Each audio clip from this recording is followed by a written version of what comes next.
This is a first for me. I'll take a moment before I bring on the other hosts to pay our respects to one of our past guests, a good friend of ours, true gentleman, Mr. Rob McDougall, passed away tragically this week. One of the only guys I've ever known in art where his personality was more colorful than his artwork. So, world-renowned sports artist and quality guy. You'll be missed, buddy. Rest in peace. God bless.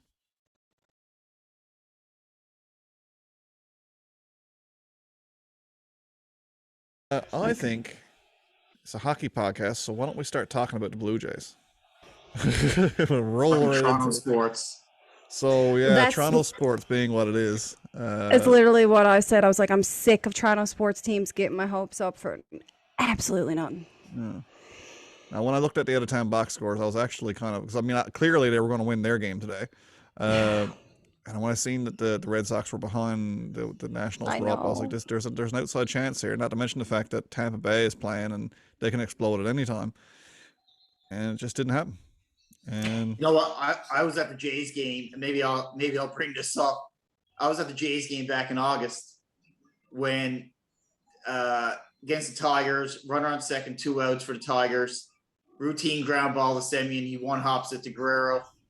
They tied the game, the Tigers, and then you went on the extras. And I'm thinking, if that game had to go to Jays, like you always win some that you shouldn't win, you lose some that you shouldn't have. Yeah. And that was one where I would have made that play. And I'm like, another half game would have helped today. Yeah, wouldn't it? Anyways. That's all it took. And like, I just don't understand for such a good team. I guess just that skid they had a few months ago was... That was enough, yep. Oh, it's not meant to be. And I mean, I got to say that about the Leafs too. Like when I watched that series, like how many times me and Adam looked at each other and said like there's just nothing that we could do between the injuries and just the shit that happened. It's just kept piling up. And I guess you look at the Blue Jay season, it's the same idea, right? Yeah, it is. A little too late. And just like the Leafs, man, the Jays are incredibly young. Their core, anyway. Yeah. And to have the kind of season, the parallels between Guerrero Jr. and Austin Matthews when it comes to the quality of player that we've got there is, I mean, it's the same. It's the same thing. You got a guy in his early 20s who's absolutely decimating leading in. Did he finish in lead home runs, or was there tied with Salvador Perez? I think. Yeah. But unless Perez hit a home run today, I don't know. Yeah. But I mean, that's irrelevant. The fact of the matter is, he's the premier home run hitter in the league, certainly in our little division. But yeah, I mean, what do you do? Like, what do you do? You just gotta wait. You gotta wait. Not meant to be. No, not this year. And Teoscar Hernandez, probably one of the most underrated players in the league. Just a simply amazing ball player. I love Teo. Middle infielder. What are we going to do next year, do you think? I know this is a hockey podcast, but what do you think? I mean, with the whole Semien situation, do you think he sticks around? Or does he go looking for money? I'd sign Semien and let Ray walk. You know what? You think? I was almost thinking the same thing. I'm not a big fan of Robbie Ray, and I feel like I'm in the minority when I say that. I'm the other way. I'd let Semien walk and sign Robbie Ray because, to me, pitching trumps all. True.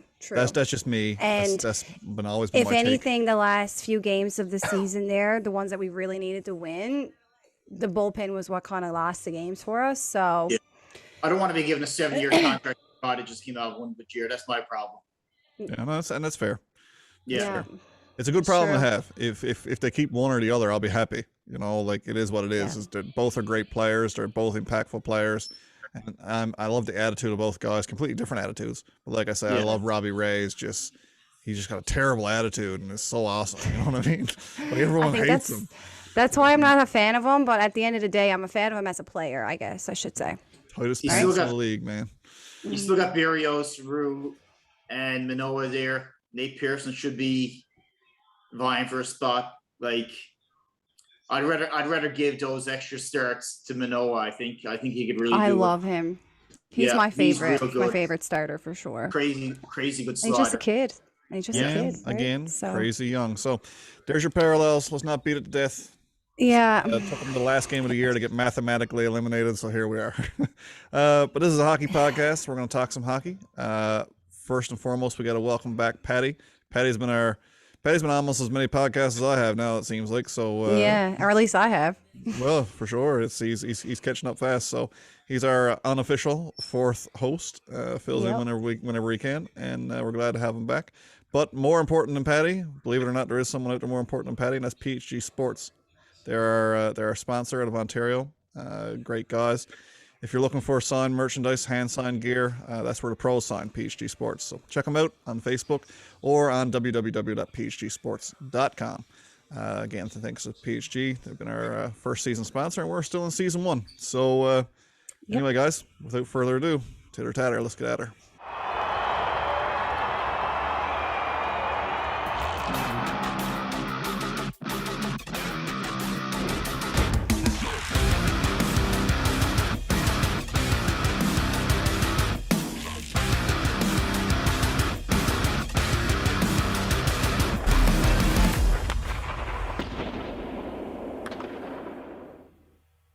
I guess let's bust right into this Leafs talk. Let's talk about the preseason first and foremost.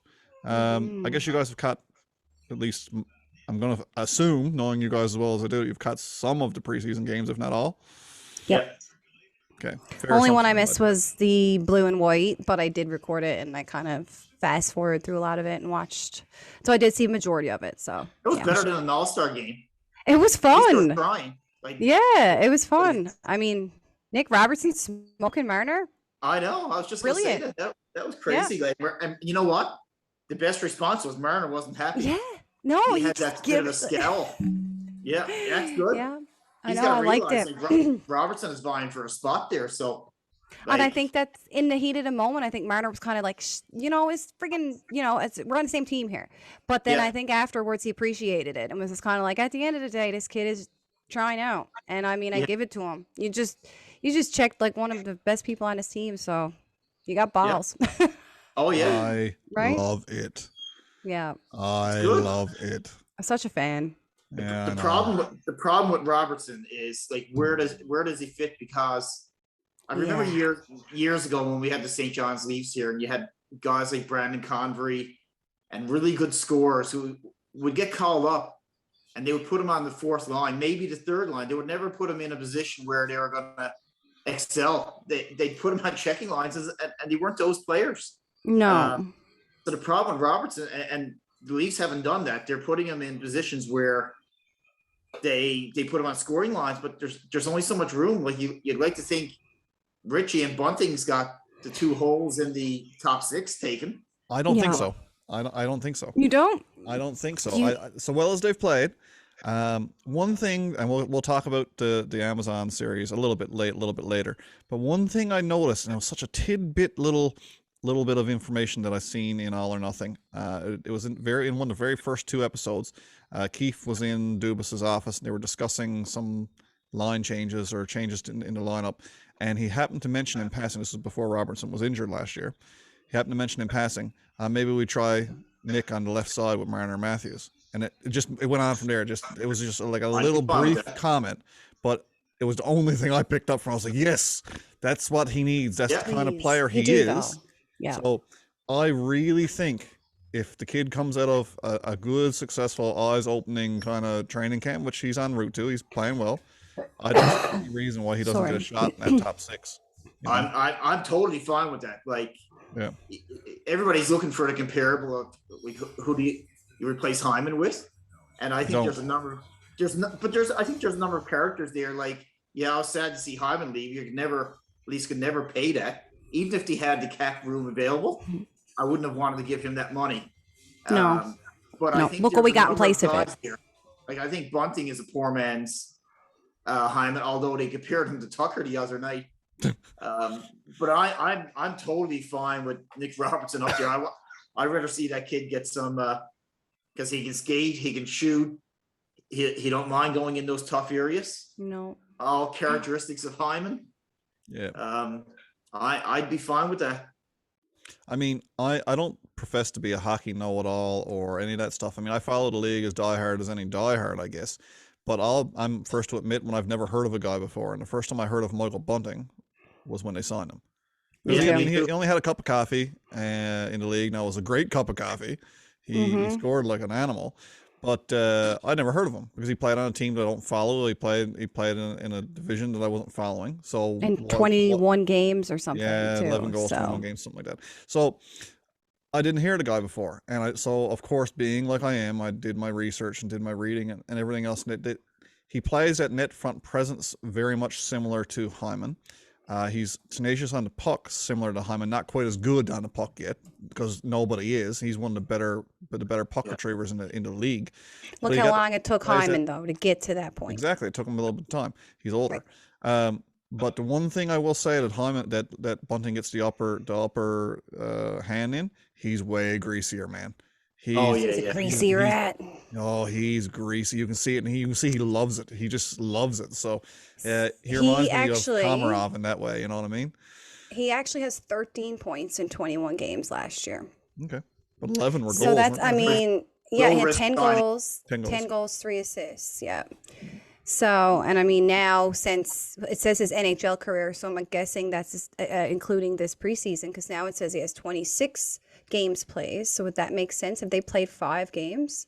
They wouldn't factor in the preseason. No, it just says NHL career. Oh wait, maybe this is just showing like the previous year, and then there's a total. Yeah, okay, that's probably just what's going on here.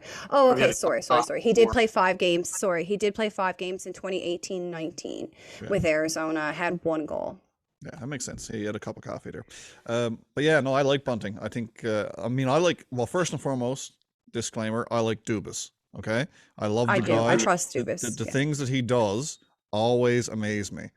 Which leads me, okay, so we're talking about the top 6. We're talking about the left side in particular. Because that's, I can't believe we're at a point, because if you talked to Ryan 5 years ago, Ryan, I told you our biggest problem was the left side in the top 6. 5 years ago, Ryan would have been like, "What are you smoking? Like, you got no defense, you got no number 1 center, you got no number 2 center." you know, like. Yeah. And so now here we are. So quick. Yeah. So it's a really good problem to have. It's not a hard. I love those first round picks. Yeah. Hey, bye. But so like people are saying now, like, you look at the team that Toronto had last year versus this year, and the automatic conclusion a lot of folks go to is that this team is not as good as last year. And I don't know. Like, Hyman I'm not convinced. You've got guys there. Like, if they're established, you know, I don't know what they're established NHLers. So yeah. I mean, like you said, I too felt that way until I did see some of them in preseason action. And we have to remember that Marner, I mean, Tavares, those kids are probably, I could say kids, but those guys are not out there working like dogs during preseason. But the Buntings, the Hosangs, the Gabriels, whoever, they are. Man, and I mean, so far, it's been great. I mean, there's a couple, Gusev's kind of been invisible to me. I haven't really seen him do a whole lot. He did, in the blue and white game, he did show up there, I think, a couple times on the power play, if I'm not mistaken. Yeah, Bunting for sure has been the biggest surprise of them all. I think Hosang gets... Yeah, no, I was about to say the same thing you're saying, but Patty, I know it is. Hosang to me is almost at the same standout level as Bunting. You know I mean? Yeah, he's been great. I mean, I can't believe actually how good he is. I shouldn't say that. I shouldn't say that because everyone knows he got the skill set. I'm just surprised he's put it together. You know. Yeah. And I've been watching his post practice pressers and all that good stuff. The attitude is clearly, whether he's faking it or not, I don't care. I know. I said that. I'm like, this dude can't be for real. Because, see, I actually read it on Twitter before I seen the video. And I was like, this dude must be full of shit. Like, he's just trying to suck up. But then, like, I seen the video and I was like, I actually think this guy might be genuine. And then he said it like a couple days later after a preseason game. He started off with like thanking everybody again and like, oh, Dubas and Keefe wanted to get to know me and blah, blah, blah. It was genuine, I believe. Yeah, well, it reminded me wholeheartedly of Alex Galchenyuk last year.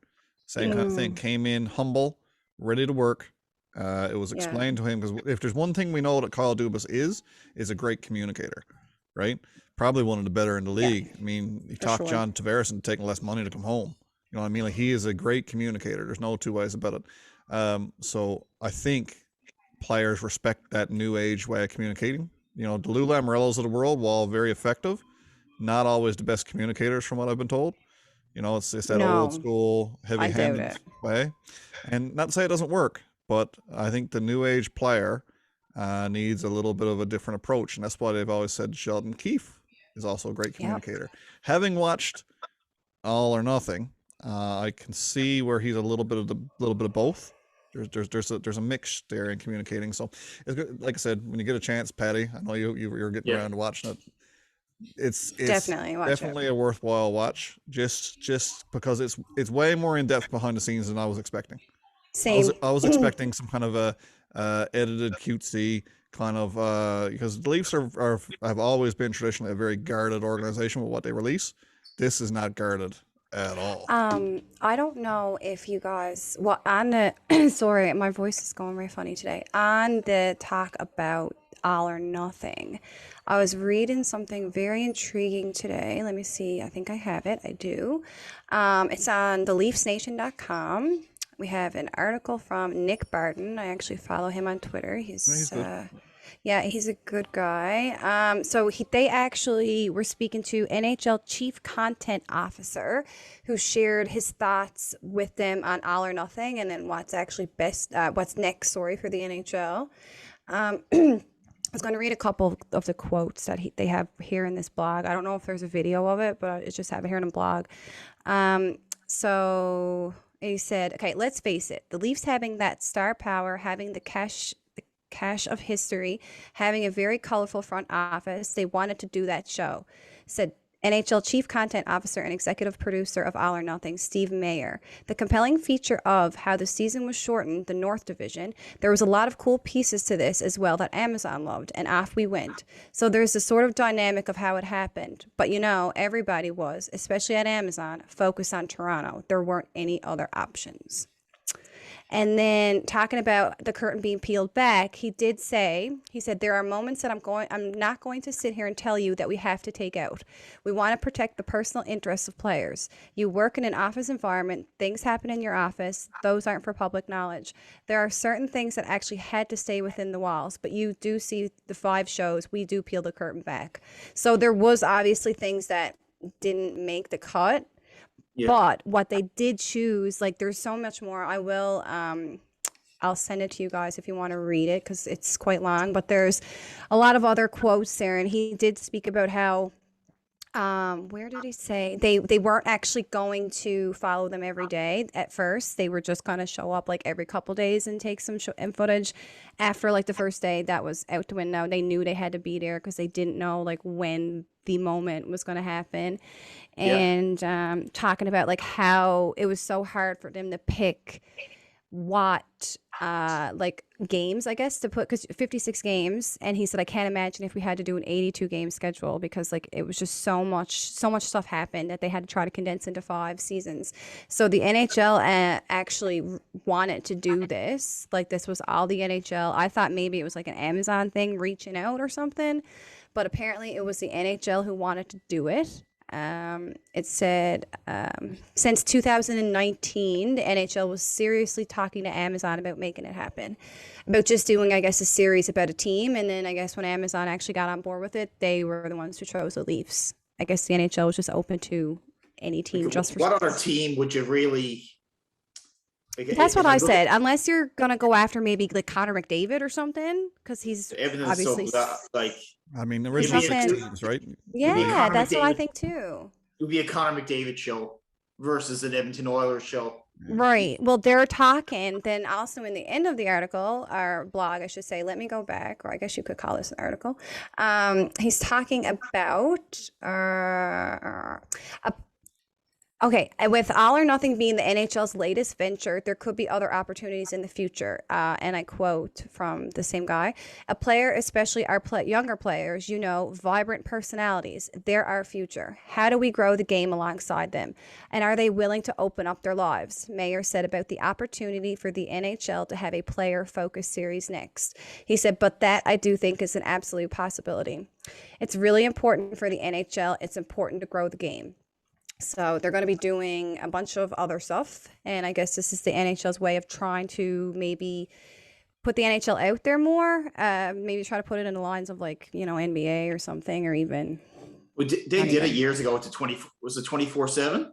They did a thing for the The Road to the Winter Winter Classic. Yeah. Yeah. And they also did the Stanley Cup one. I don't know if it was, I don't think it was this year, but it was last year, I think. It was the Lightning, so one of the 2 years. I think they followed them all playoffs, but I didn't watch it, and I don't think it was half as in-depth as what this was. I can't remember which guest it was now that we had. I honestly can't. But it was not so long ago. One of our guests spoke to that the NHL is trying to peel back the doors of the old boys club. You know what I mean? Trying to open it up, make it more accessible. And man, oh man, So they should. Was that All or Nothing accessible? I was floored. Even Me like too. episode 1, I was like, whoa, that's not what I was expecting. Well, right? I don't know if you caught on Steve Dangle podcast YouTube.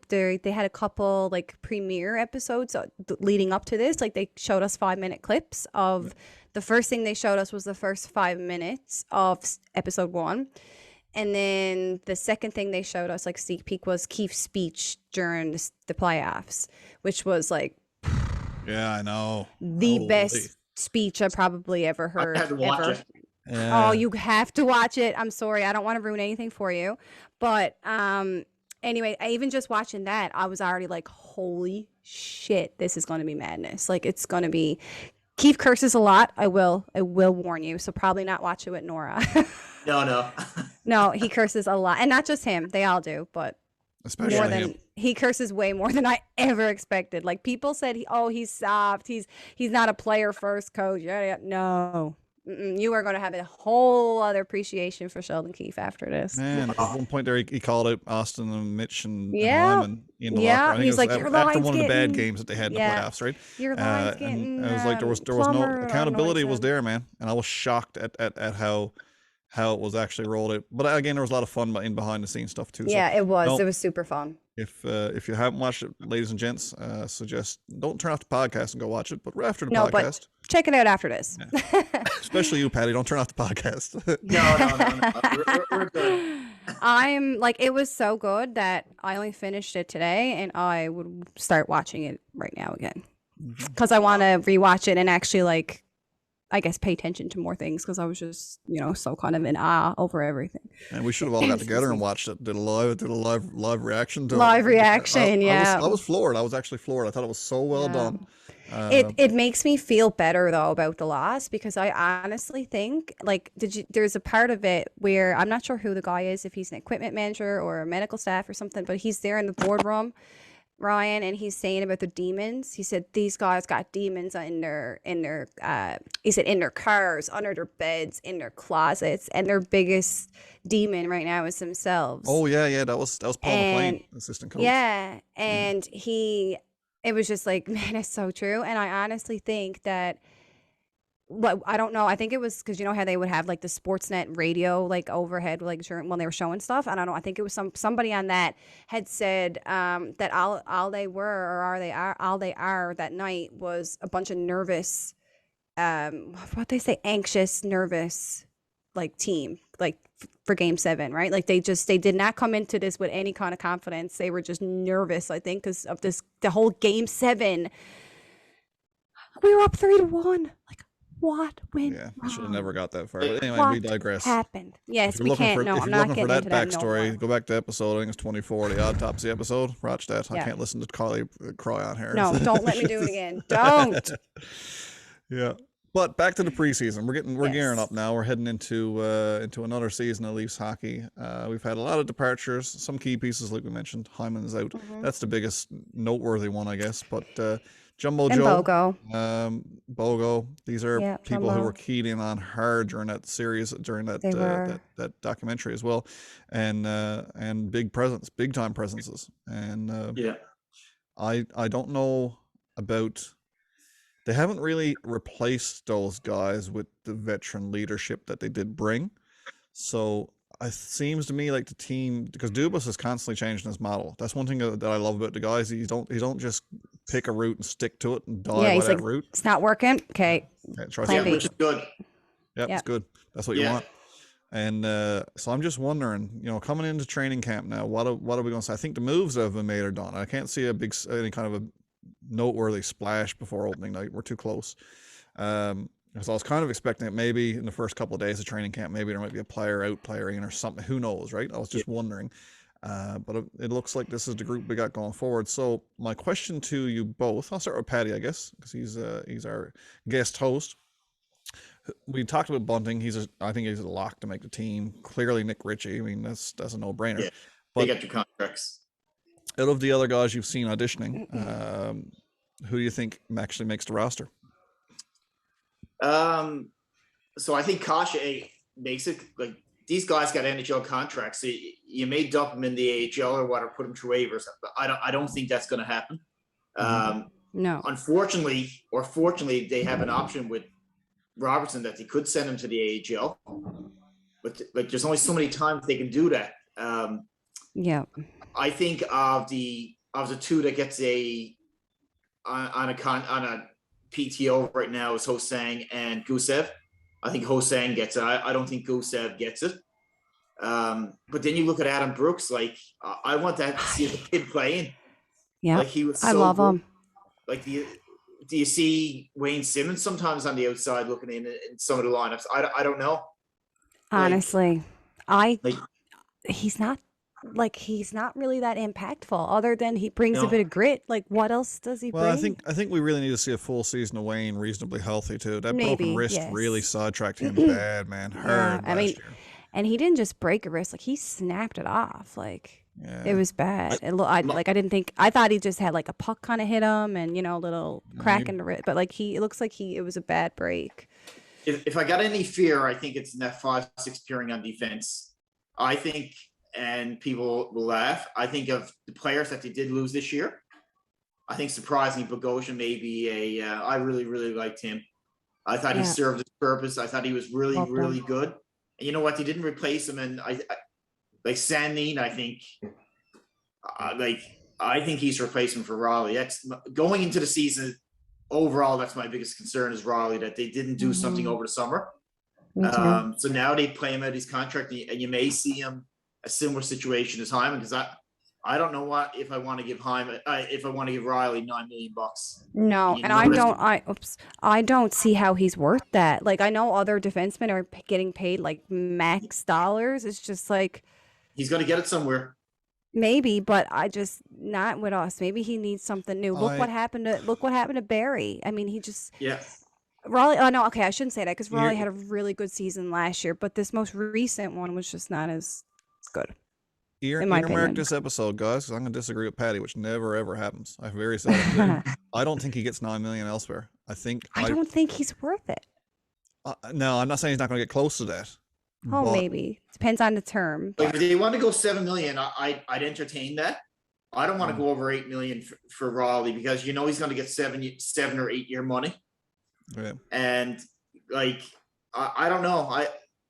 The other problem they have is there's so many good young defensemen that could have potentially been UFAs are now off the market and all that, like Seth Jones or something like that.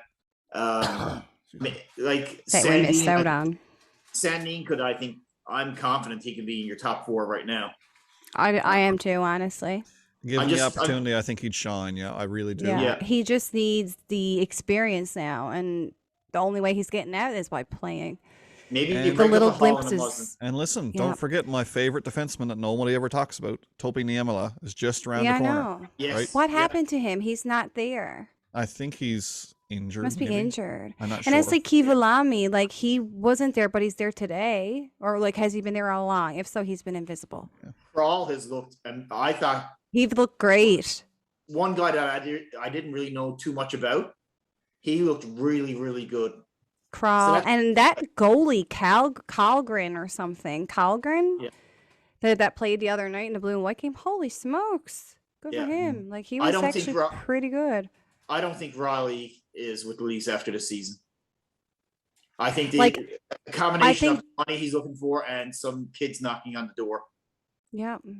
Like how much does Muzzin get paid? Because I would take 5 more Muzzins over Riley. Most of our middle defensemen are all getting paid at $5.5 million range. Like, I think that's where Brody is, Muzzin. Like it's like I mean Brody, like Muzzin, all them. Like why does anyone think more? Because he scores a few goals? Because honestly, he didn't really do that last year.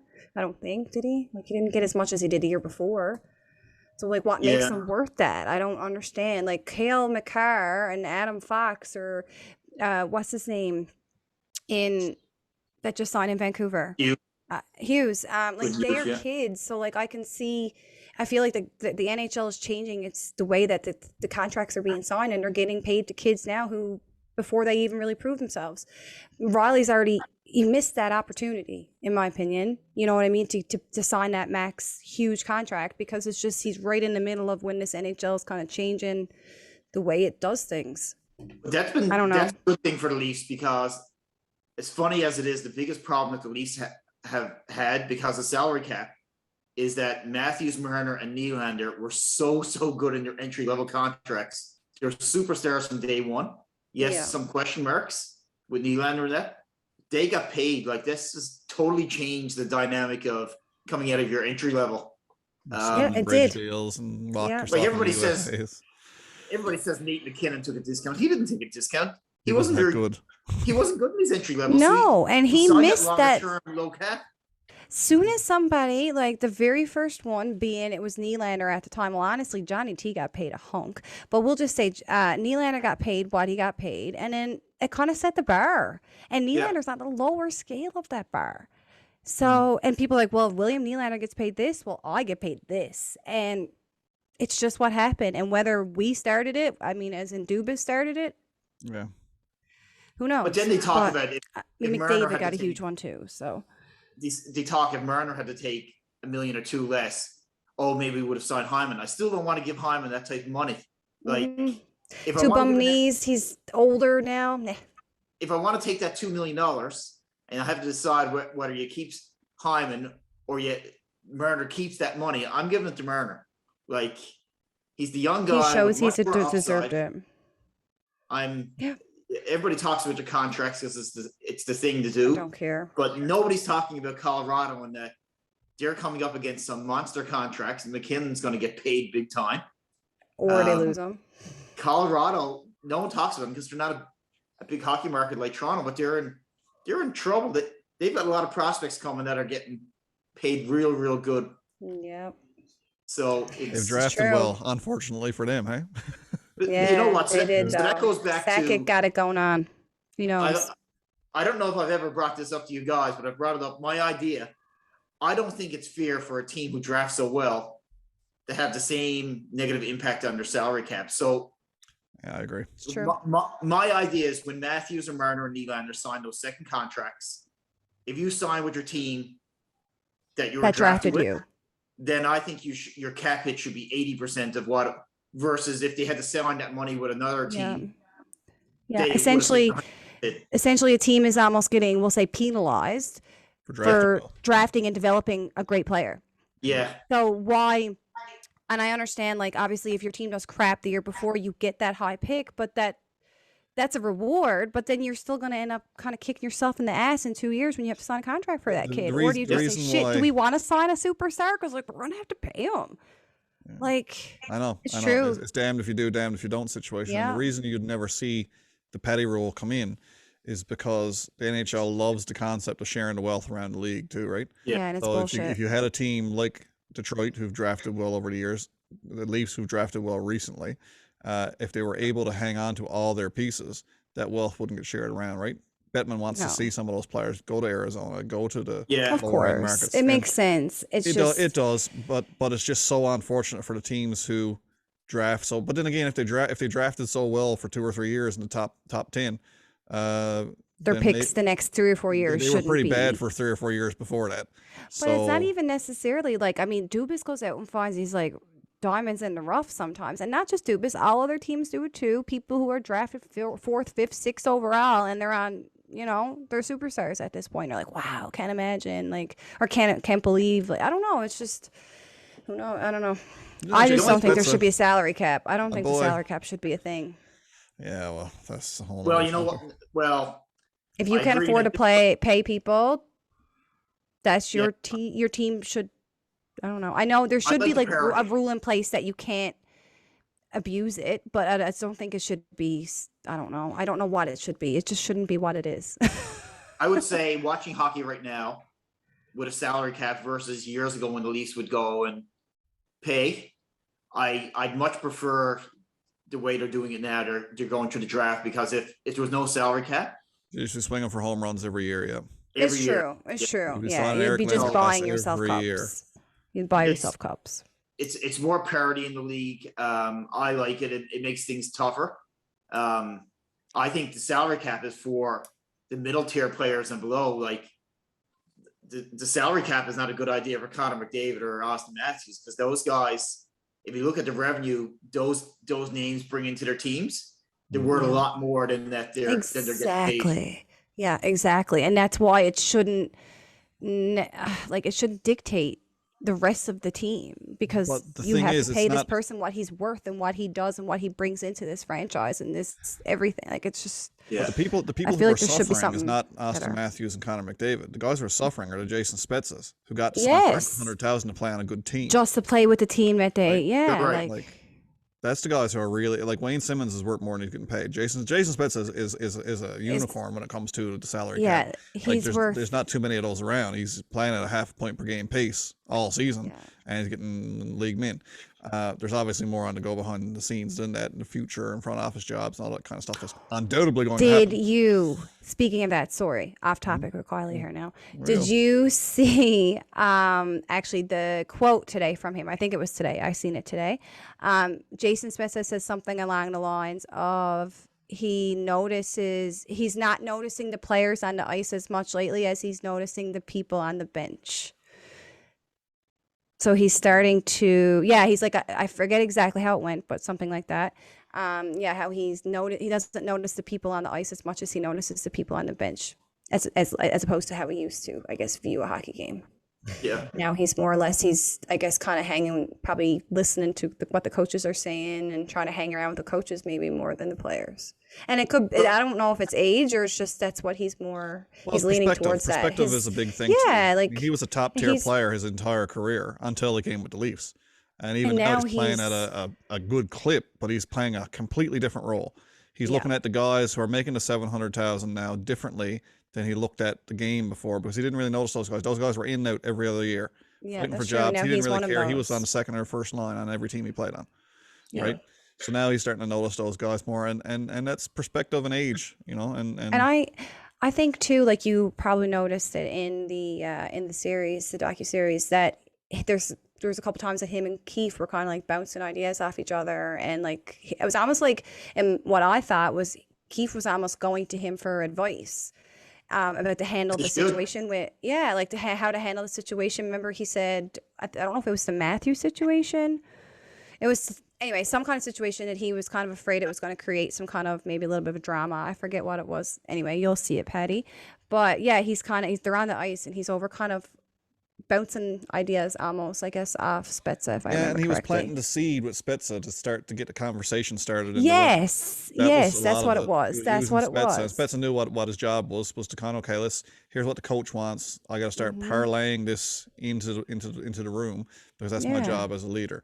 Again, the series, fantastic. Loved it. It was phenomenal. But, so who makes the team? Yes, let's talk about that. Did you?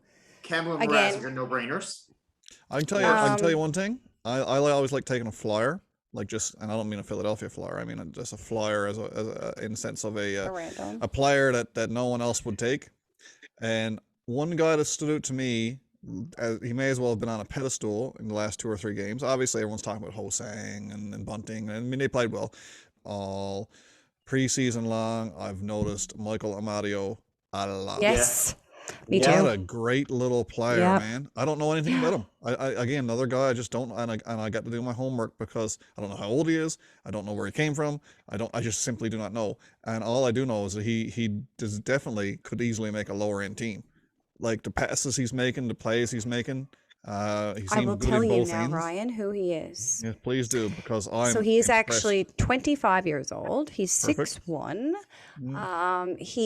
Let's see, let's go to his actual stats here. Okay. I never heard of him before. He came from Ottawa last year. Looks like he played last year. Or no, yeah, 2021. He played with Ottawa and he also played with LA Kings. That's where he played. He was drafted in 2014 by LA, third round, 30th pick, 90th overall. And That makes sense. I remember hearing the name before in LA. Yeah. yeah, Okay, go ahead. and he's actually from the Sioux. Oh, makes sense. Shocker. Yeah. So 173 games played, he has 40 points, 28 penalty minutes. Yeah, that's it. But those being 16 goals, 24 assists, and I mean he did come from LA and Ottawa, so he played 5 games in Ottawa and had 1 assist. 20 games last year Just filled with in on LA. by the sound and of it. No, he did not play the, the greatest. the kid's skill set is certainly middle six at worst. I'd love to see him in game action, NHL game action against NHL defensemen, and see what he can actually do. Because he's made plays in the preseason that other players who are regular NHLers are not making. And, Do they the have work him on ethic a too. tryout? What's that? Do they have him on a tryout? I don't think so. Let me see. Maybe.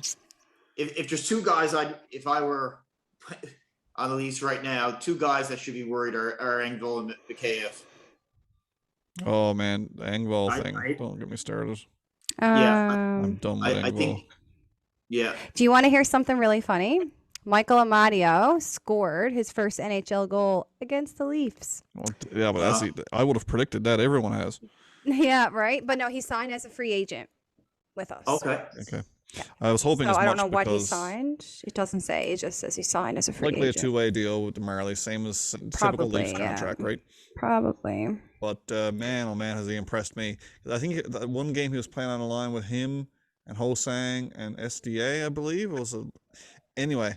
I mean SDA I like anyway. That's not new news. This Amadio kid is new news to me, and I'm thoroughly impressed. So like if I was putting together looking for guys who I could potentially put in my press box, the next guys in, him and Gusev I think could possibly make that team and on the outside looking in, you know what I mean? Do you want me to tell you? I don't know if you've seen this because I'm on Twitter and I know you are, just probably not as often as I am. But what they have done today, they have the guys all split into 2 groups, and we're thinking it might be for the last 2 games that we have coming up. We have a back-to-back Monday, Tuesday, Ottawa and then Montreal. And so what they have, Group 1, we have Kerfoot, Kampf, Cache, whatever it is. Then we have great. He has been, yep. Then we have Bunting, Semenyov, and Hosang. Robertson, Amadio, Spezza. So that could actually be a Oh, I potential like 4th that line. line. I like that too. Who was that again, Kylie? Robertson, Amadio, and Spezza. Wow. Then we have Engvall, Brooks, and Simmons. That could also be a line that we could very well see this year. And then as an extra, there's Kopaka. I don't know who that is, but this is interesting. We have Muzzin Hall, Sandine Dermott. Okay. I don't know if I like that as much as maybe seeing him with Brody or someone different. But I don't like him and Dermott to see him together last year. No, I don't like that either. digging it. Okay, so then Group 2 is Richie Matthews Marner, Mikheyev Tavares Nylander. That excites me. We can get to that in a second. But Gusev Abramov or Abramov, that's right. yeah, that's how I would say it. But they were saying it different on TV the other day. But anyhow, and then Senny, and then Anderson, SDA, Gabriel, and then we have Riley Brody, and then Kral Lilligren, and then there's a couple other defensemen. They're gonna have to make the team. Like you got Gabriel, Cache, Bunting, Richie. with contracts. Kemp is everybody's raving over him. He's guaranteed number 3 center. I was going to share my screen, but I can't. You got Kerfoot playing in your top 9. Mikheyev playing in your top 9. Like, I'm excited to see Mikheyev actually get an opportunity with the guys. Like, I know last year, and it happened a few times, they put him up, they put him back. They put him up, they put him back. And I was saying this in our last podcast, Patty, you weren't here, but I'll say it again, is it really got on my nerves last year when Keefe would just keep shuffling the lines. Like, pick a lineup for the most part and kind of stick with it. Like, I know you have to tweak it, and then there's injuries, there's this, there's that, but you're not giving them time to like create chemistry. So I felt like that's what they should have been doing in preseason, and I guess maybe that's what they're doing right now to see some potential line matchups. They did say Matthews won't be playing though. Yeah, no, that's what somebody said. Now I don't know if that's actually from like Keefe or from the Leafs. That's from Keefe. I seen Keefe's post-practice presser. It was just released. Yeah, not long before we come on the podcast, and he talked about. I think it's Group 1 going in the next preseason. So that is what they're doing. Okay. Yep. They have them split up. And then he did say after Tuesday's game, they will making cuts. Yeah. And my question to you guys is, I'll leave this one to Kylie. My question is, of all the names that we mentioned who are fringe players, the Gabriels, the Amadios, the Hosangs, all these guys who were in on contracts who didn't play with the Leafs last year, how many of them are worse than Pierre Engvall? You go first, Kylie. Like worse than Pierre? Not maybe Gabriel? Like because I haven't seen enough of them. You see the point I'm getting at here, right? Yeah, like I feel so much better about our depth, we'll say, than I did a month ago. Patty, you were chomping at the bit. What do you think? I think Gabriel makes the team. He could do whatever he wants in training camp. They knew what they were bringing in. They wanted that presence.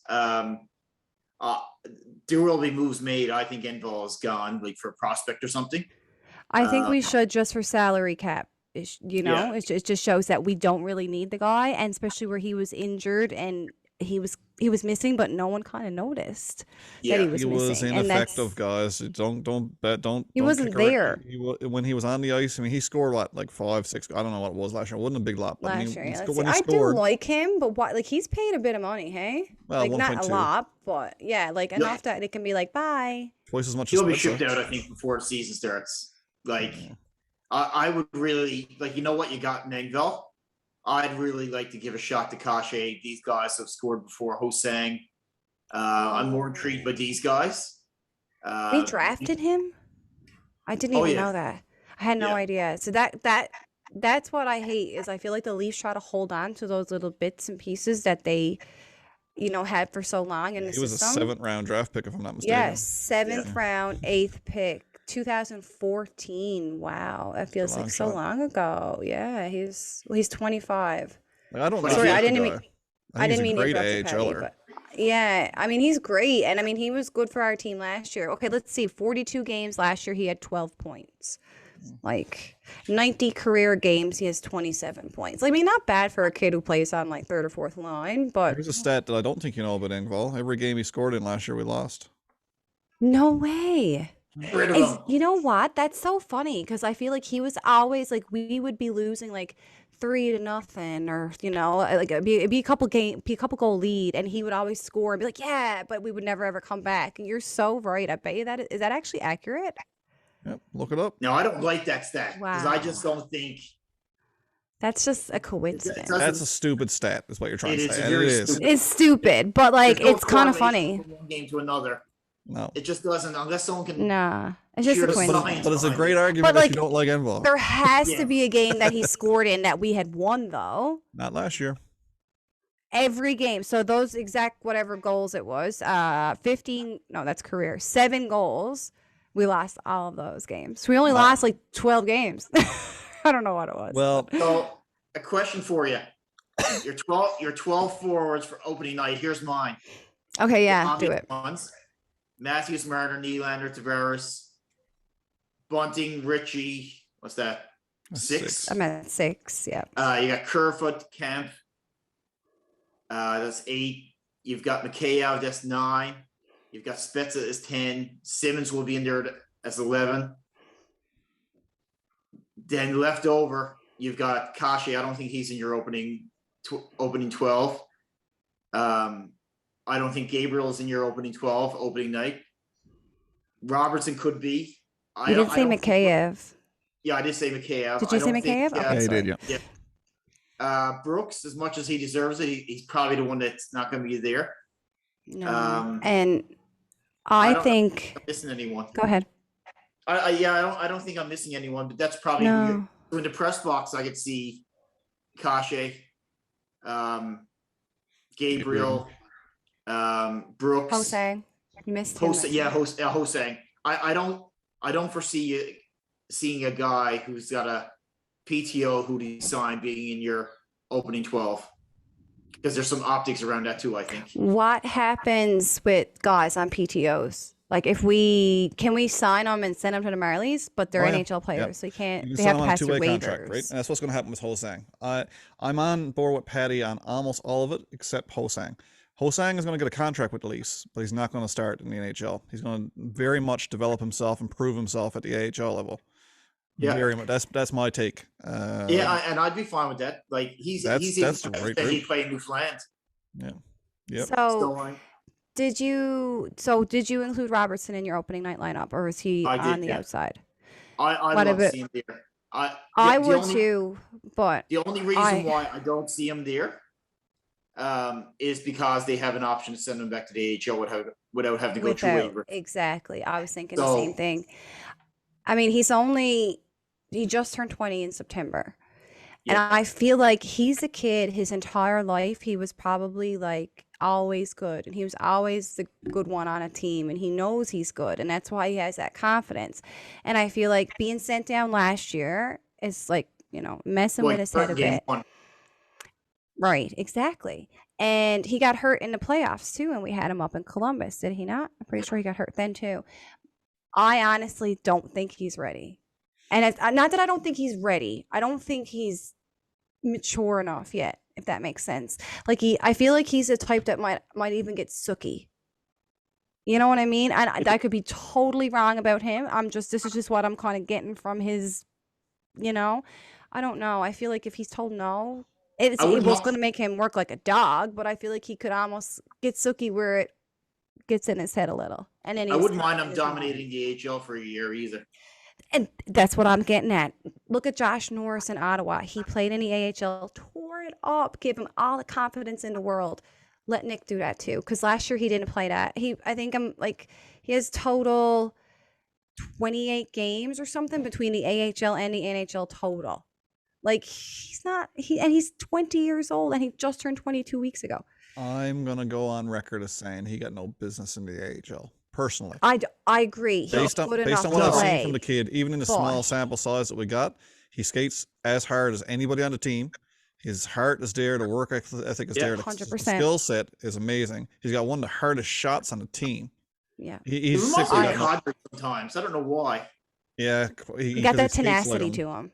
Yeah, he's got that to him. Like I don't think he's gonna do you wrong in the lineup. And then like Kashi has had other than the injuries, like I don't know if he's had a 30-goal season, but I think he's had a couple of 20-goal ones. And I'm willing to bet that you're going to want to see what he's like out there, and he's not going to play the fourth line. I've been waiting until this point in the podcast to ask you guys this question, because it's been stirring in my mind the last couple of days. With the emergence of some quality bottom six forwards that they've got on either already on contract or on tryout, does that make Alex Kerfoot that much more expendable at $3.5 million? Yeah. Oh, definitely. We're a cap team. Right? Yeah. And $3.5 million, no matter how you slice it, is not bottom six money. Right? I don't like. Well, you know what? So that was the reason why they had to get rid of Kadri. I remember the year they signed Tavares, and I'll get to the Kerfoot point in a second. The year they signed Tavares, I knew it was bad. Well, no, I don't think it was bad because I just mean it was going to be like a ripple effect. Yeah. Coming down through. That third line was supposed to be their differentiator, and they had Kadri in the middle with Merlo and Connor Brown on the wings, and that was supposed to be the differentiator. So most teams could go out and throw out a line that could play up against Matthews. Probably the top 5 or 10 could throw out a really good second line to play against the Tavares line, but you're throwing out no one has a third line that could really match with Kadri, Brown, and Merlo. But they stunk, and all three of them were gone in no time for all different reasons. So to your point, and that's the reason why they were so expensive, especially when they were not contributing on the third line. I could see my biggest worry is that 5-6 pairing on defense. I don't know if I want to go into the season with a combination of Sandin and Dermott. It's probably how we're going to go into the season. I wouldn't want to go into the playoffs with that pairing. I could see Kerfoot being traded for a defenseman. Yeah. I think you've got trade bait there. Kerfoot, Yeah, let him McKay, play, and get a few Engvall. points, show what he can do. I mean, he obviously has to know that, we are up against a cap. You are paid a lot for a third, maybe fourth line winger or centerman. They actually have him on a wing today. So, I mean, that right there, his value already goes down being on the wing, if that's what you're going to play. But it's just, I was going to say a few minutes ago when we were talking about Nick Robertson, as I feel like last year, the only reason why he even had a call up was because we had nobody else that was better than him to be called up. This year, we do. And that's another reason why I feel like we're going to see a lot of people sent back down. And hopefully being able, you know what I mean? Hopefully being able to keep Hosang or Gabriel or whatever extras we have that can be called upon before Nick Robertson. I think that's a part of the plan. So what is Kerfoot in? So my thoughts on Kerfoot, I wouldn't call him a scorer. I wouldn't call him a defensive gem by no means. I don't consider him a playmaker. I don't put him in those categories. No, he's a great. He's like a go getter. No, I'd call him a checking forward. If like he's not afraid to go into corners. I'd have no issue putting him on it because he's a quality penalty killer too. We can't take that from him. You can't pay him $3.5 million for that. No. Nah. He's got one attribute: being able to play on the. He'll never play on the power play. No. He may get some time on the second line. They probably don't need him. He's not going to go into. I don't know. I like him, but not at that dollar value. Same thing with Connor Brown. Everybody says, "Oh, geez, Connor Brown would look good in Toronto right now." Well, I love Connor Brown, but you can't pay that amount of money for a third line player. Yes, he played great in Ottawa because he was getting the minutes. You would never get that in Toronto. No, you're right, and that's the money pucks end of it. I mean, there are other teams that absolutely stink that are way under the salary cap, where Kerfoot would look like a plausible second line center, and he's just not on our team. Our second line center is actually pretty good, right? Kerfoot, in case you didn't know, it's 3.5, but he's also signed through till the end of 2023, which also looks great for trade bait. You know what I mean? So, because he's not expiring or anything until the end of 2023. So if you can package up Engvall and Kerfoot and move them off, you got to spare another $700,000 to replace Engvall in the forward group, but that'll free up basically $4 million for a bottom pair defenseman. That's a good defenseman. That's a very good defenseman in your bottom pair. Yeah, I agree. So what is Engvall? Engvall Subban, is 1.25. I don't see the whole thing with him. I really don't. I'd give Subban a chance tomorrow. Yeah, why not? I'd take anybody right now over, honestly, what we could potentially be going into the year with on that third pairing. You'll have to edit it part, but I actually like Subban in Montreal. Yeah. You're no longer welcome here. Yeah, get out. We don't even say that name on our channel, okay? I'd give him a shot. I really would. Wanted to ask you guys. It can't happen now until the deadline. Speaking of defensemen, I wanted to ask you guys what did you think of Liljegren's performance? Liljegren? Yeah, you know who I'm talking about. Liljegren, I don't think has made any steps in the last 3 years. I feel like he looks better. He looks better now than he did before, but it's still not like. I think you may be able to rely on him if he's your sixth defenseman, he's getting 6 defenseman minutes. He's not getting a lot.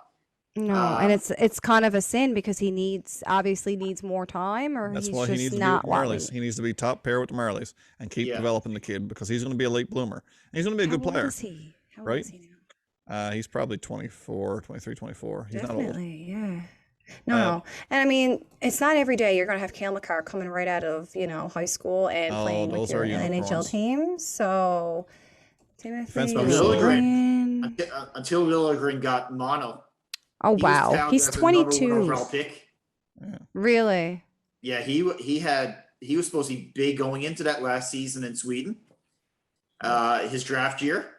I think he got like mono in November, and he was done He for was the No highly year. touted. way. Even after he got to Mano, they were still projecting him to be top, not necessarily top 10, but like 10, 12, 14 draft pick, and we got him at like 22 or something.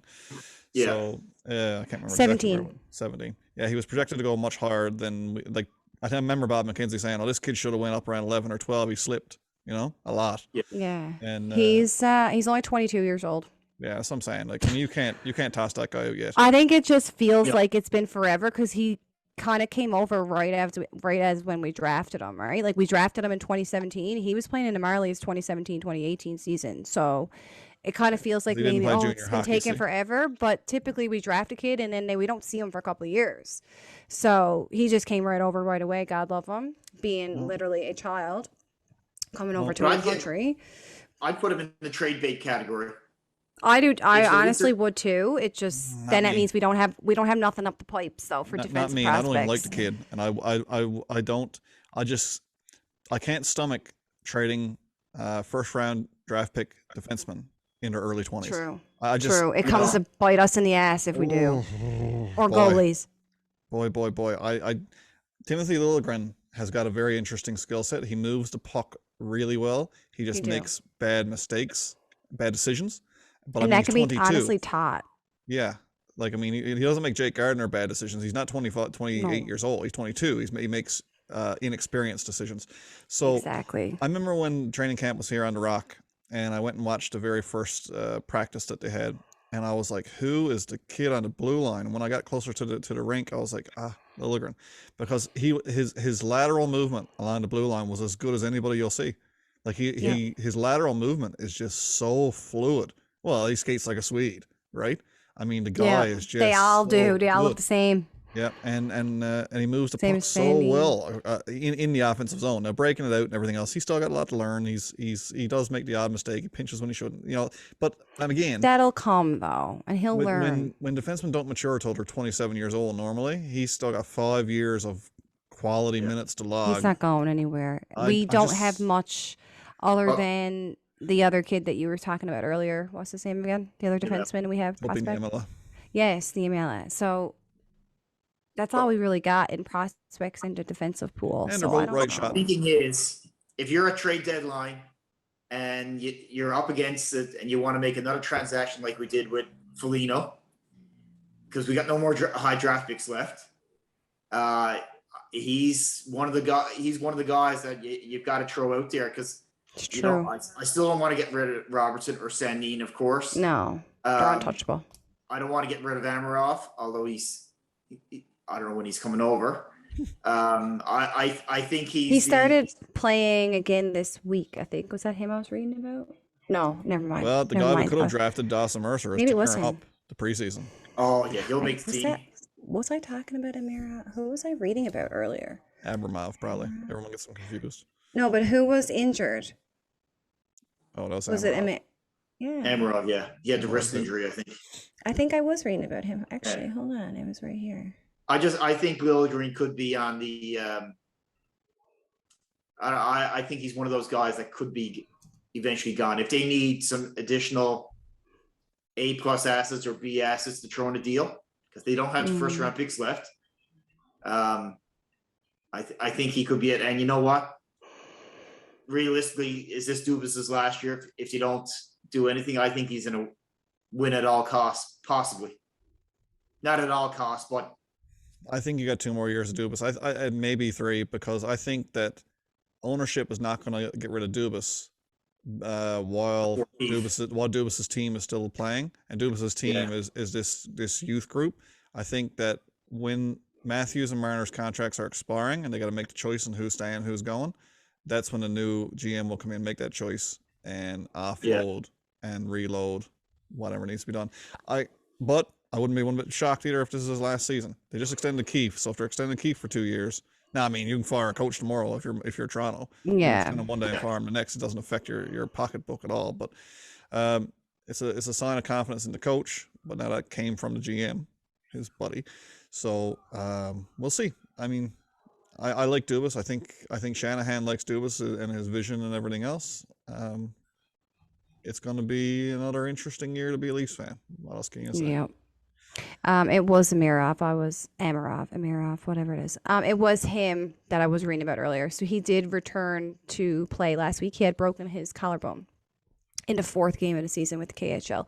He was actually in Toronto during the offseason, and we had loaned him back so he could play with his KHL team. And apparently, according to this, and towards the end of the season last year, his ice time was diminishing, and a lot of Leaf fans online were pretty upset about it. I remember reading some tweets and everything. But anyway, so people, they're speculating because the Leafs, loaned him back to the KHL, it's reasonable to expect the Leafs to have like more influence on how he's going to be handled this season. And like his ice, you guys are responsible for developing this kid. Play him, right? So they should be able. We should hopefully see him maybe by next year, maybe even partway through the year if he tears it up in a KHL. Who knows?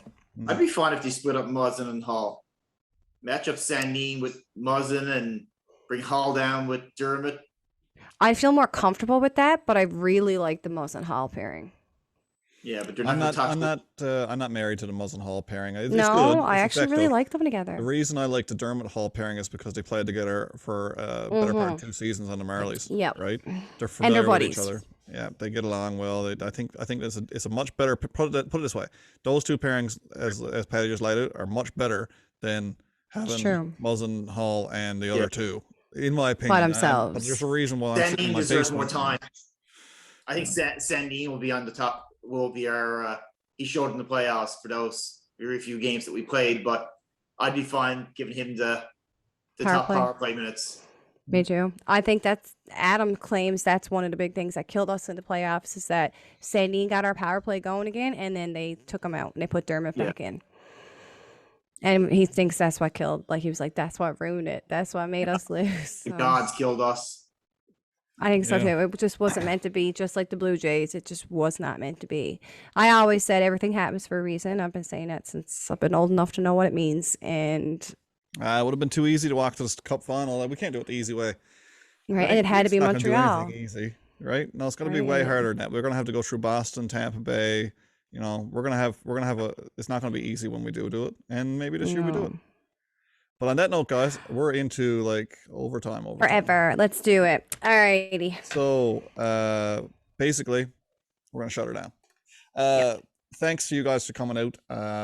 Been itching to talk to you guys, especially Patty in particular. Chatted with Kylie last week, but getting Patty on again to talk some blue and white and get us projections on the season, always welcomed.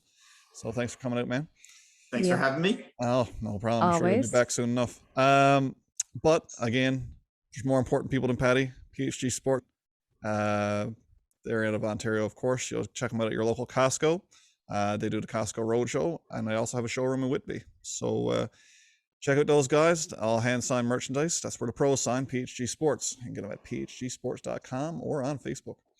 Also, if you're interested in more DSC content, our content is all on Facebook at facebook.com/DeekSnipeSelly. On Twitter at SellyDeek, and of course our YouTube channel. Our audio feeds are on Apple Podcasts, Google Podcasts, Spotify, iHeartRadio, and our audio is going really well, actually, considering it's summer. Yeah, keep listening, guys. Keep hitting the subscribe button. But yeah, visual or audio, you take your pick your poison. But on that note, guys, let's shut her down. So peace out. Bye.